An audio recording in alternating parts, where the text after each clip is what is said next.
Do you know what we can watch? 9-year-old uses true crime skills from favorite TV shows to manipulate the captor. This is the Jeanette Tamayo,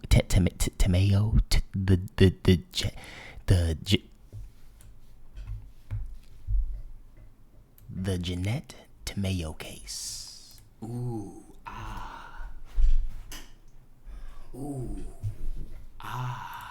scary, creepy.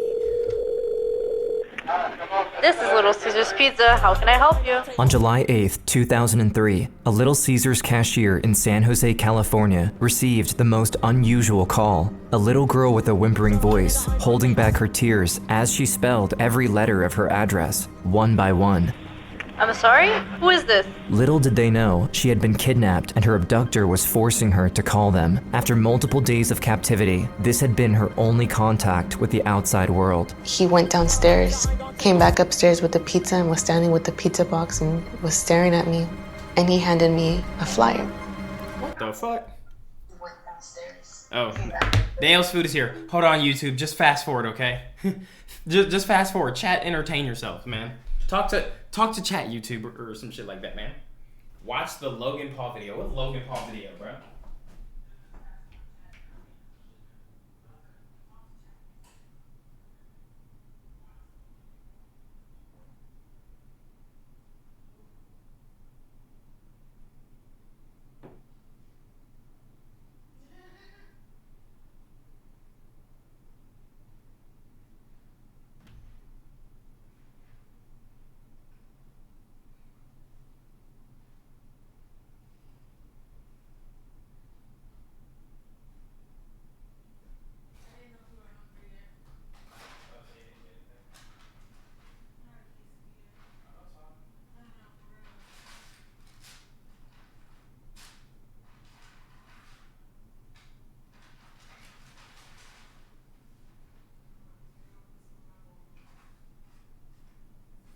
Shout out my nigga ImDOntai.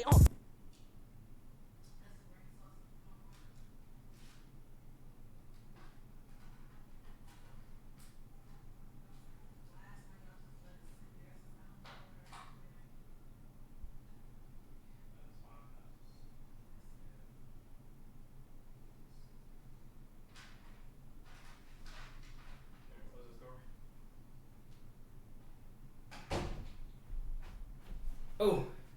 Go chat. The vibes are immaculate. Hold on.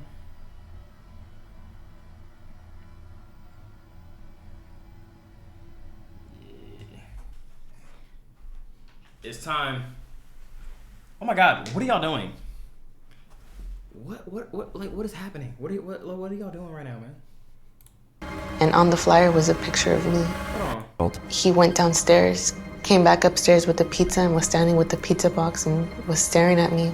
And he handed me a flyer. And on the flyer was a picture of me and it said missing.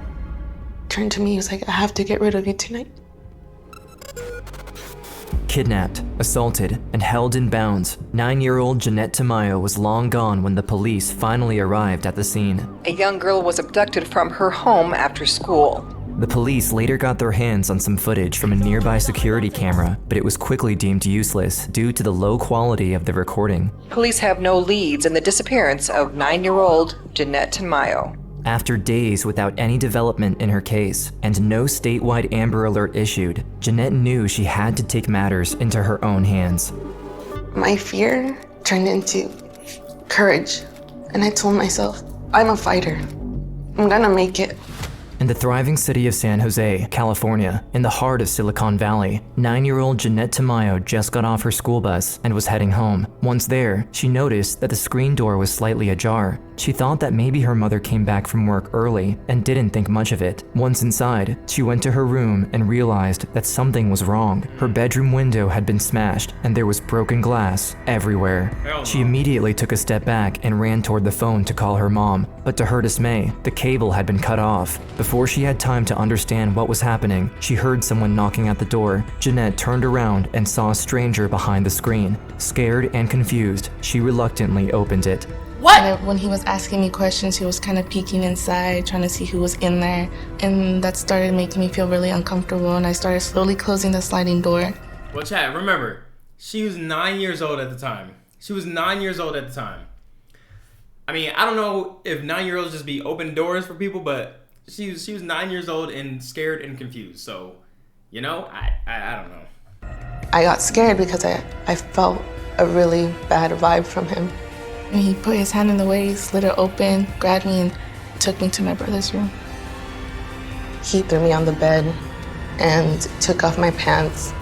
Out of respect for Jeanette, we won't cover the assault, as it is extremely graphic. After he was done, her attacker handcuffed her and tied her legs together. He then carried her to his car parked in the garage. There, the man tried to open the door, but couldn't lift it more than a few inches before he saw another vehicle stopping right in front of the garage. From the back seat, Jeanette recognized her mother's car. My brother crawled under the garage. When it opened a few inches, the first thing I told him was to run. But her attacker was already at it. He got out of the car and started walking toward him. At only 15, Paul knew he wouldn't stand a chance, but he chose to fight him anyway. He grabbed a screwdriver from the counter and ran at him. The man then immediately disarmed him and started punching him in the face, over and over. Restrained by the handcuffs and the rope around her leg, Jeanette couldn't do anything except watch in horror as the man dragged her brother inside the house. As soon as they entered, they came face to face with Rosalia, Jeanette's mother. She attempted to fight the man and successfully separated him from her son. Then, Paul rushed toward the kitchen cabinet and pulled out a frying pan from it. He tried to help his mom, but once again, the man disarmed him before he could do anything and turned the improvised weapon against Rosalia, striking her repeatedly until she fell to the ground. I remember hearing my mom screaming, and it went quiet. I couldn't hear much after that. And I see the man rush back into the garage and into the car. And when I seen blood on his face, I was like, "Did you kill them?" And he just started laughing, and I just started to cry. I was like, I didn't know if he had killed them. I didn't know, like, if they were there anymore, if he had killed them. And I was just thinking with the blood on his face that they were gone. My family was gone. Driving like a madman, Jeanette's kidnapper cut through some of her neighbor's bushes. Fighting through her restraints, she managed to turn around and take one last look at her house before they turned the corner. She felt an overwhelming feeling of relief when she made eye contact with Rosalia, running amok behind the car. Okay. Her face was heavily wounded and covered in blood, but at least she was alive. Not far behind, her brother Paul was painfully limping towards some bystanders, Okay, nice. waving his arm in the air and screaming for help. As soon as the car passed the corner, Jeanette started to scream at the other drivers passing by, slamming her shoulder against the window in an attempt to catch their attention. But her undertaking didn't go unnoticed, as her attacker immediately grabbed the screwdriver from earlier and violently attacked her. After being hit twice, she moved out of his reach. I just remember sliding down, laying there and looking up at the ceiling of the car and just thinking to myself, I'm not gonna make it. I'm gonna die. Back at the house, after the police arrived, Rosalia was refusing to get into the ambulance. She was trying to explain everything that happened to the detective and the other officers, but her condition kept getting worse by the minute, and her panicked state didn't do much to help. So after they secured Paul, they had to force her onto a stretcher against her will. They were both sent to the nearest hospital. To a mother, I don't care what happened to you, you thinking and your kids, but I don't can do anything. I don't can do anything. I don't protect my kids.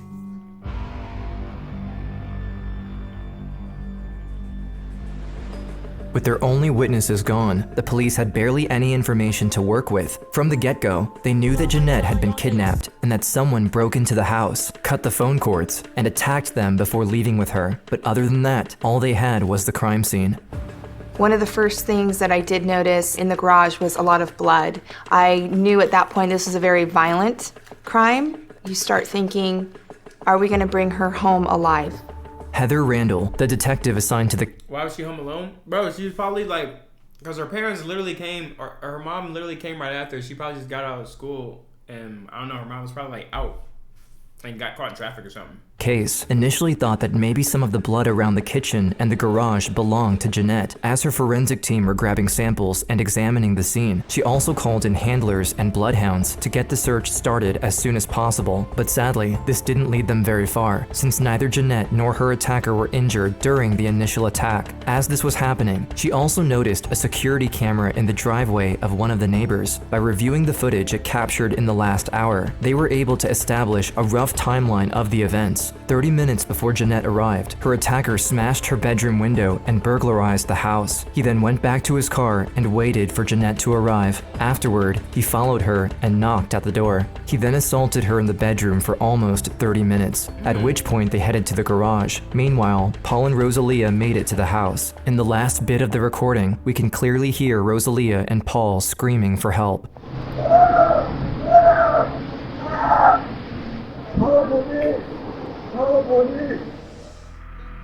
But Randall was mainly interested in one particular moment. Here, when the attacker's car was right in front of the camera. In California, it is mandatory to have either a name, a license plate number, or a phone number tied to the perpetrator to issue a statewide Amber Alert.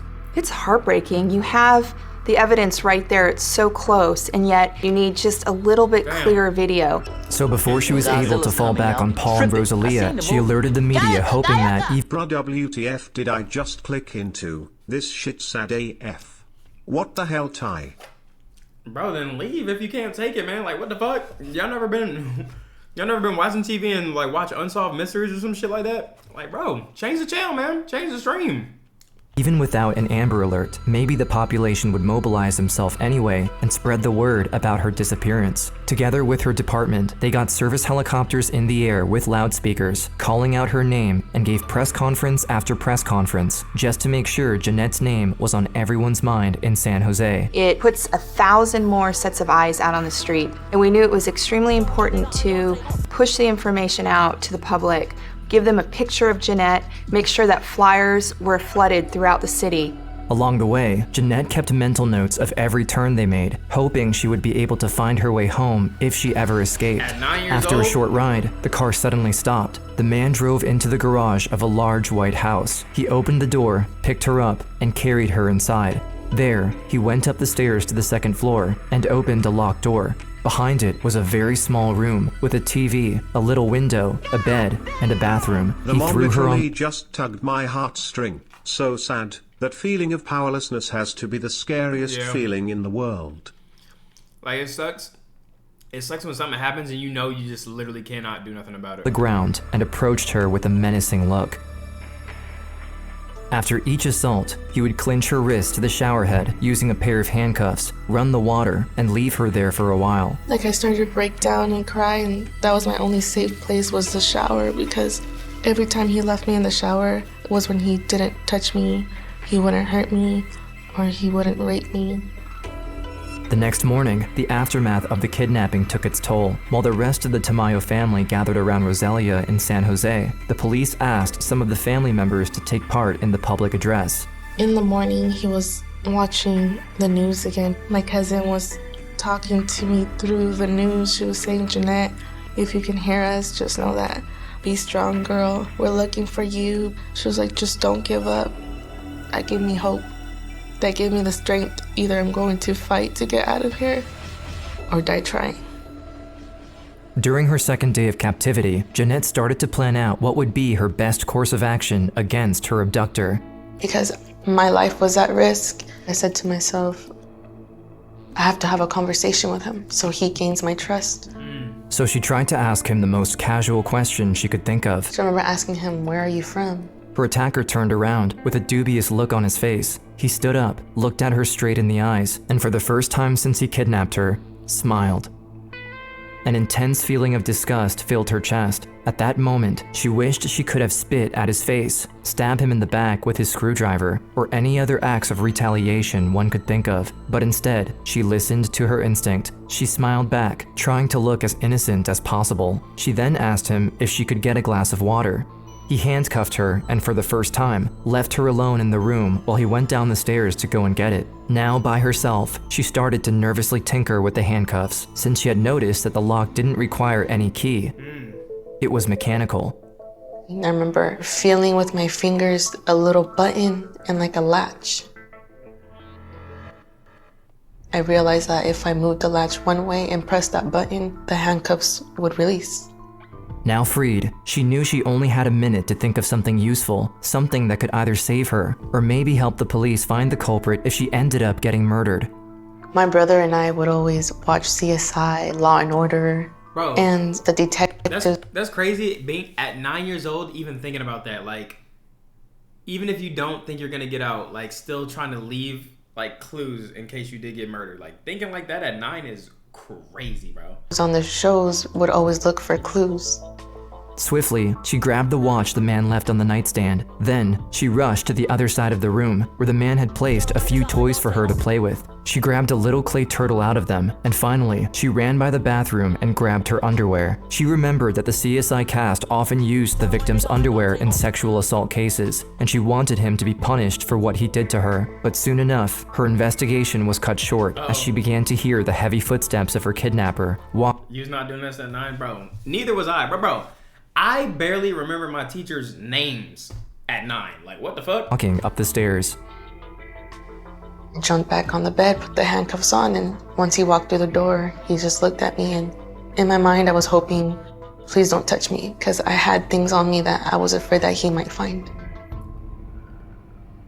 On the third day, Jeanette's family was devastated by the lack of progress the case had made. Despite the incredible amount of effort pulled by Randall, the police still had nothing on hand that could lead to her location. When the police tried to tell Rosalia that past the 48 hours mark, most kidnapped children are never found, she refused to listen. I feel very, very, very sad because you're scared. My daughter, she's a little kid. She got only 10 years. I asked the police what happened with my daughter. When my daughter came by, say, maybe never. I'm screaming a lot. My daughter I don't see for 3 days. I don't feel comfortable because I don't protect her. I don't protect her, I don't feel good.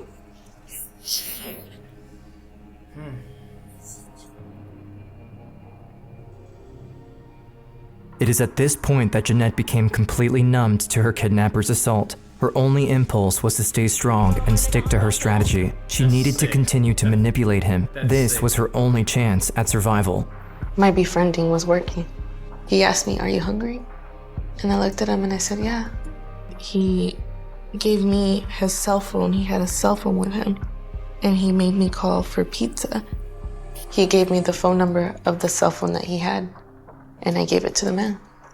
The man on the other side of the phone said, can I get your address? He told me the address. And just like she did with the movement of the car 2 days ago, she memorized all of it. If she ever got away, she 90s wanted... kids had a different type of intelligence. That's what I'm saying. She memorized this shit. He's probably thinking she's not smart enough to use any of this information. That's probably what he's thinking. This is just a little kid. She not gonna know none of this. To be sure, this shit finna be a breeze. Yo, sparkled water, I see what you're doing. Stop.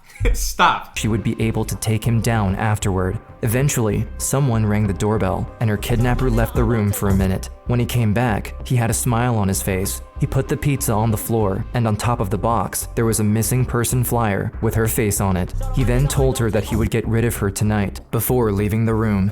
Once he closed the door behind him, she threw away the pizza and started to grab all the evidence she could. She then stuffed all of it inside the pizza box and hid it under the bed. When he came back, he grabbed a pillow and started smothering her with it. Gasping for air, she tried to push her face against the side, but the man was too strong. As the lack of oxygen started to take its toll, she felt an immense rush of adrenaline running through her body, and in one final push, successfully slid her face to the side, enough so that she was able to take one last breath. As soon as 5 seconds later, after I got some air, he pulled the pillow off and he asked me, do you want to take a shower? When she came out of the shower, she quickly dressed up and made sure the pieces of evidence she gathered earlier were still in her pockets. She then heard someone knocking loudly at the door downstairs. She wanted to scream, but her kidnapper immediately jumped on her and put his hands over her mouth. Afraid that he would try to kill her again, she calmed down and waited for the person at the door to leave.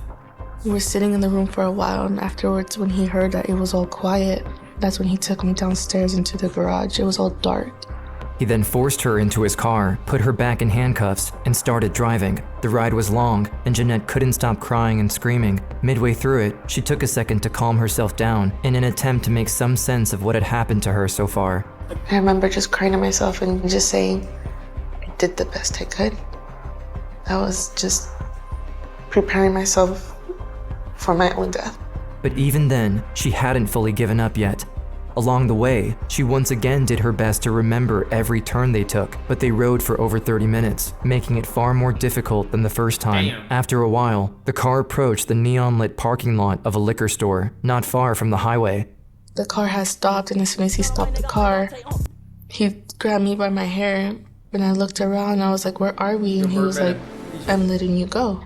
And when he grabbed me by the back of my head, by my hair, he pulled me towards him. He was like, It's sad to think that this can be happening. Yeah. if you ever tell anybody what I did or who I am or anything about me, I will come back for you and I will kill your family and I will kill you too.